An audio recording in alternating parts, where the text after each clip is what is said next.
여러분은 한일전 하면 어떤 장면이 가장 먼저 떠오르시나요? 각자 떠올리는 한일전의 장면이 다르지만 한일전을 대하는 우리의 마음이 우리나라 국민이라면 모두가 똑같을 것 같은데요. 일본과 얽힌 순환과 치욕의 역사 때문인지 일본에게는 절대 지면 안 된다! 이런 승부욕을 뜨겁게 불태우기도 하는데요. 생각만으로도 모든 이들의 마음을 들끓게 만드는 한국과 일본의 경기. 최근 공교롭게도 비슷한 시기에 공개된 무기체계 때문에 방산업계에서도 한일전 이야기가 보이는 사례가 있습니다. 우리나라와 일본이 비슷한 시기에 공개한 한 무기체계, 저와 함께 살펴보시죠.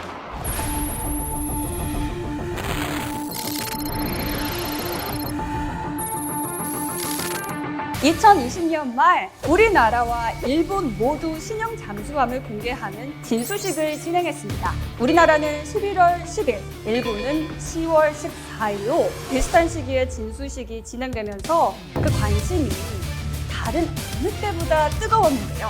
두 잠수함 모두 3,000톤급의 디젤 전기 추진 방식을 적용했다는 것 때문에 많은 이들의 주목을 받았습니다. 한일 양국의 잠수함이 어떤 성능을 가지고 있는지 오늘은 지난해 공개된 신형 잠수함, 우리나라의 안무함과 일본의 타이게이에 대해 자세히 한번 살펴보도록 하겠습니다. 먼저 안무함은 우리나라가 독자적으로 설계하고 건조한 3,000톤급 잠수함인데요. 이 안무함이라는 함명은 독립운동에 공헌했거나 광복 후 국가발전에 기여한 인물을 사용해온 해군의 전통에 따라 봉오동과 송한리 전투 지역인 이 안무장군의 이름을 사용했다고 합니다. 초기 설계 단계부터 민관 군의 협력으로 잠수함의 두뇌 역할을 하는 전투 음파 탐지기 체계를 비롯해 다수의 국내 개발 장비를 탑재하며 전체 국산화 비율이 무려 76%에 달한다고 하는데요.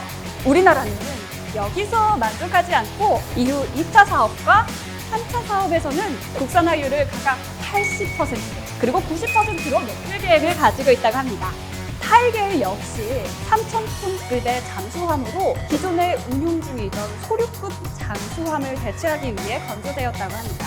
큰 고래라는 뜻을 가진 이 타이게이라는 함명은 해상, 수중 국물 이름, 두상 국물의 이름을 부여하는 표준에 의해 결정되었다고 하는데요. 여러모로 우리나라의 안무함과 비슷한 스펙을 가졌는데요. 그렇다면 어떤 점에서 이 차이가 있을지 한번 살펴볼까요?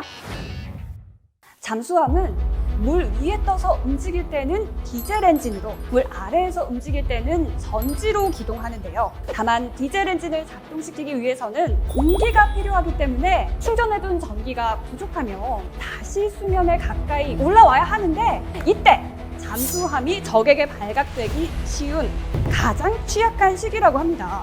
그런데 우리나라의 안무함은 이 잠항 시간을 늘리기 위해 ARP 시스템을 적용했습니다. ARP는 내부 공기 공급이 불가능한 잠수함의 수중 운용 환경에서 담항 중에 전력을 생산할 수 있도록 해주는 추진 시스템으로 잠수함이 추가적인 산소 공급이 없어도 수중에서 더 길게 잠항할 수 있게 도와줍니다. 참고로 우리나라는 ARP를 탑재한 국내 최초 3,000톤급 잠수함인 도산 안창호함이 연속 운전 시험 평가에서 놀라지 마세요. 세계 최장기 연속 운전에 성공했다고 합니다. 또한 도산 안창호함의 ARP 시스템에는 국산화에 성공한 잠수함용 연료전지가 탑재됐는데요. 이 연료전지 시스템은 전 세계에서 두 번째로 개발에 성공한 것으로 3,000톤급 중형 잠수함에는 세계 최초로 탑재됐다고 하네요. 하지만 이런 ARP로도 발전할 수 있는 에너지의 양은 한정되어 있기 때문에 여전히 원자력 잠수함에 비해서 잠항 기간이 짧다는 그런 한계가 존재하는데요. 이에 일본에서는 디젤 잠수함의 제한된 잠항 능력을 극복하기 위해 재래식 잠수함에 사용되던 이 납축 전지를 리튬 전지로 교체하는 시도를 하고 있습니다. 다만 단순히 기존 잠수함의 배터리만 교체할 경우 납축 전지에 맞춰져 있는 기존의 전력 시스템과 디젤 엔진이 리튬 전지의 에너지 밀도를 온전히 발휘하기가 쉽지 않다고 하네요.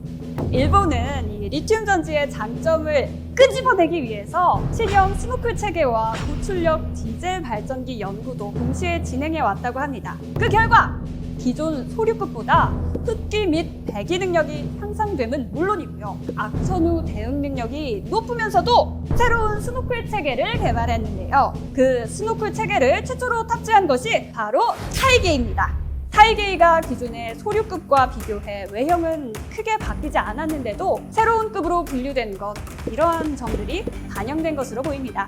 다만 아직까지는 가격이 높고 물에 닿았을 때 폭발 위험이나 엄청난 발열로 인해 제대로 된 냉각 시스템이 갖춰지지 않으면 운용 안정성 측면에서 우려가 존재한다고 합니다. 그런데 우리나라도 이미 잠수함 탑재용 리튬 전지 개발에 성공했다는 사실 알고 계신가요?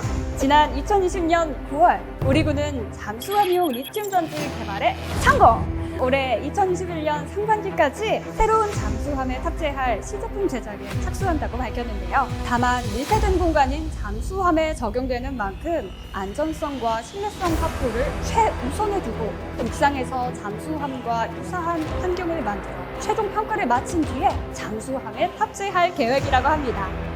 정말이지 완성이 아닌 이 완벽을 추구하는 우리나라 방위산업의 장인정신, 이거 저만 느껴지나요? 저만 느껴요? 안전성 평가를 거친 리튬 이온 전지가 최초 적용될 잠수함을 현재 장보고 3 사업의 도상 안창호급 잠수함의 2차 성능 개량 버전인 배치 2라고 합니다. 물론 이 암무함을 비롯한 배치 1 잠수함도 현재 장착된 모듈을 제거하고 그 자리에 리튬 전지를 장착하는 이 업그레이드가 얼마든지 가능하다고 하니까요. 우리나라 잠수함 전력이 앞으로 얼마나 더 좋아질지 정말 제가 기대가 되네요. 잠깐! 이 잠수함이라고 해서 잠항 능력만 좋다면 이빨 빠진 상어나 다름없겠죠. 결국 잠수함도 강력한 무기 체계인 만큼 화력 체계 또한 매우 중요한 부분 중 하나입니다. 안무함과 이 타이게이 모두 현존하는 어뢰 발사관 가운데 가장 첨단 기술인 ATP 방식의 어뢰 발사관 6기를 갖추고 있다고 하는데요. ATP가 뭐예요? ATP는 처음 들어봐요.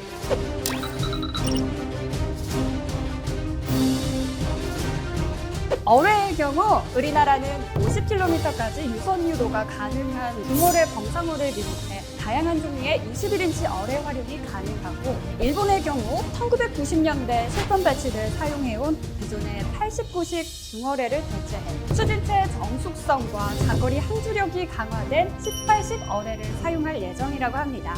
하지만 여기서 끝낼 우리나라가 아니죠. 지난 화에 소개했던 것처럼 화력의 민족답게 우리나라는 여기서 그치지 않고 잠수함에서도 탄도미사일을 활용할 수 있게 수직 미사일 발사관을 추가로 적용했습니다.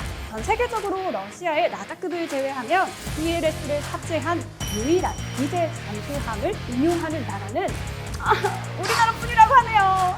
우리나라는 더 나아가 올해 초 국산 SLBM의 지상 사출 시험을 완료하고 연내에 최종 단계인 수중 잠수함 발사 시험을 실시할 계획인 것으로 알려졌는데요. 최종 시험 발사에 성공하면 세계에서 8번째 SLBM 개발국이 된다고 합니다.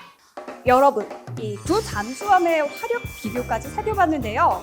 어떤 잠수함이 더 마음에 드세요? 일본과 달리 우리나라는 영국, 프랑스, 러시아, 독일에 이어 세계에서 오로지 5개 나라밖에 없는 잠수함 수출국이라고 해요. 대외적으로 뛰어난 잠수함 건조 능력을 인정받고 있다고 합니다. 심지어 본래 독일에서 기술을 도입해 잠수함을 만들기 시작했던 우리나라는 눈부신 성장을 이뤄내서 2011년에는 독일과의 이철 경쟁을 이기고 인도네시아에 첫 잠수함을 수출했던 사례는 전 세계의 주목을 받기에 충분했습니다. 이후 2019년 인도네시아에 잠수함 세척을 수출하는 계약을 성사시키며 잠수함 수출국으로서의 영향력을 확대해 나가고 있다고 하네요. 그리고 바로 지난 3월 17일에 알루고로함 인도식이 성공적으로 진행되기도 했죠. 사실요, 오늘 주제가 잠수함 한정이긴 하지만 모든 군사 무기 체계 중에 가장 의미스러운 게 잠수함이란 말이 있을 정도로 베일에 가려진 내용이 너무 많아서 풍성한 정보를 전달하지 못한 아쉬움이 큰데요. 한편으로는 그만큼 우리나라 방산업계의 기밀이 잘 지켜지고 있다는 생각에 제가 뿌듯하기도 합니다. 만약 여러분이라면 어떤 잠수함을 선택하시겠습니까? 댓글로 여러분의 생각과 의견을 남겨주세요. 마지막으로 오늘 살펴본 내용들을 요약한 이미지를 살펴보시면서 전술적인 사유로 공개되지 않은 부분들은 여러분의 상상과 추측을 더하다 보면 더욱 재미있는 고민거리가 될 것 같습니다. 다음에 더 재미있고 유익한 내용으로 제가 돌아올 테니까요. 여러분의 좋아요와 구독 부탁드릴게요. 나는 한국방위산업진흥회의 비영이 아니 겸중이. 여러분 저 많이 사랑해주세요. 그래야 또 만날 수 있어요.